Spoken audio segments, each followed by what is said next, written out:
Section 8.2 is about operations with matrices. So we're going to take the matrices that we started learning about last section and apply them in new ways using some operations like addition, subtraction, multiplication. So there's a rich history of our mathematical theory in matrices, and its applications are numerous. So what we're going to do is we're going to dig into some of those fundamentals that we need in order to apply them to matrix theory, and we're going to get to some more in-depth technical things later on to find some cool ways of doing it. A couple things about matrices. We kind of talked about this last section, but a couple quick things. The matrix, or a matrix, can be denoted by any uppercase letter, any capital letter, like A, B, or C. Capital A, capital B, capital C, that is. A matrix can be denoted by a representation, or by a representative element, goodness gracious, enclosed in brackets, such as A sub ij, that's a lowercase a and a lowercase ij, B sub ij and C sub ij, and a matrix can be denoted using that pattern that we kind of used last semester, or not last semester, last unit. I'm having a hard time talking right now. Where remember the first digit in the subscript tells you which row you're dealing with, the second digit tells you which column you're dealing with. So like, for example, this one is row 2, column 2. That's a horrible example. Let's choose row 2, column 3. That's where those two meet. So for this example, for example 1, we're just asked to identify what A sub 1, 1, A sub 1, 2, A sub 2, 1, and A sub 2, 2 is. So A sub 1, 1, that's row 1, column 1. So A sub 1, 1 is 2. That first row, first column. A sub 1, 2, that'll be the first row, second column. So that'd be A sub 1, 2 is first row, second column. That's negative 1 over here. A sub 2, 1, that's row 2, column 1. That's negative 3. And A sub 2, 2, row 2, column 2, that is 0.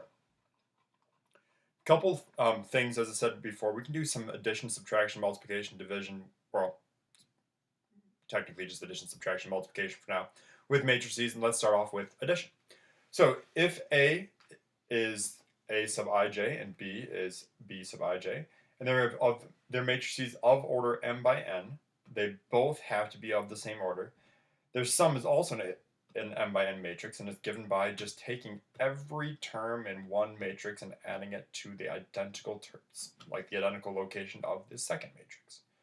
So the sum of the two matrices of different orders is undefined. So if they have different orders, the different dimensions, you can't do them.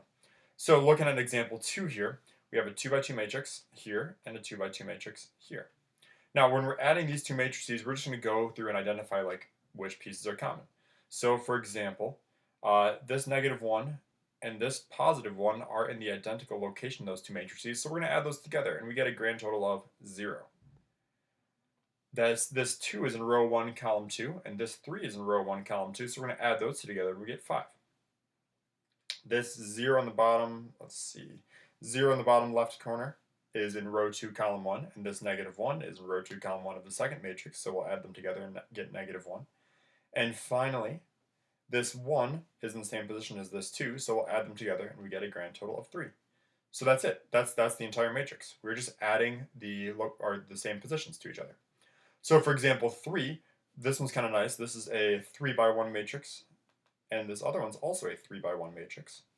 And so we're just going to add the like pieces. Now this is pretty straightforward. We'll just add like this piece and this piece, giving us a grand total of 0.